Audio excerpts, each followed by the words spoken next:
पोटातलं हे बाळ जेव्हा जेव्हा हालचाल करतं ना, तेव्हा तेव्हा प्रत्येक स्त्रीला पुन्हा पुन्हा वाटतं की आपण आई व्हावं.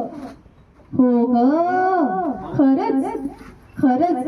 बघ चित्रा, हेच तर मातृसुख असतं, नाही ना? तुझ्या पोटातल्या अंकुराला मिळतो नात्याचा स्वच्छ प्रकाश, संवादाची खेळती हवा, प्रेमाचा व मायेचा पाऊस. याचे साक्षीदार आहेत तुझ्या सासर व माहेरची सारी माणसं. ती तुझं सगळं अंकुराच्या आशेला लागलेली असतात.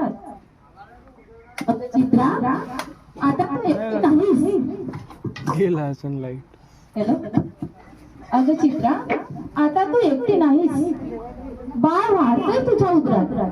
तुझ्या आचार विचारांचा परिणाम गर्भात वाढणाऱ्या बाळावर होतो. अर्जुनाने नाही का आईच्या गर्भातच चक्रव्यूह कसं फिरवायचं हे शिकलं. चांगलं खावं, चांगलं ऐकावं, चांगलं बघावं.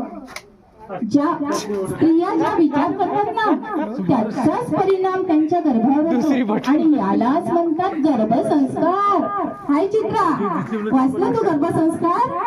वाचला ना? ओके चित्रा, या टीव्हीवरच्या सिरियल व सिनेमामध्ये जे बाळंतपण दाखवलं जातं ना, तसं काही नसतं ग. आता नवीन जीव जन्माला घालताना थोडा त्रास तर होणारच तुला, पण मातृत्वाच्या सुखापुढं हा त्रास सोसवला जातो. बाळाचा जन्म सर्व दुःखाचा विसर पडून आई बाळाला पोटाशी धरते, तिला पाना फुटतो. या सुखाची तुलना कुठेच होऊ शकत नाही.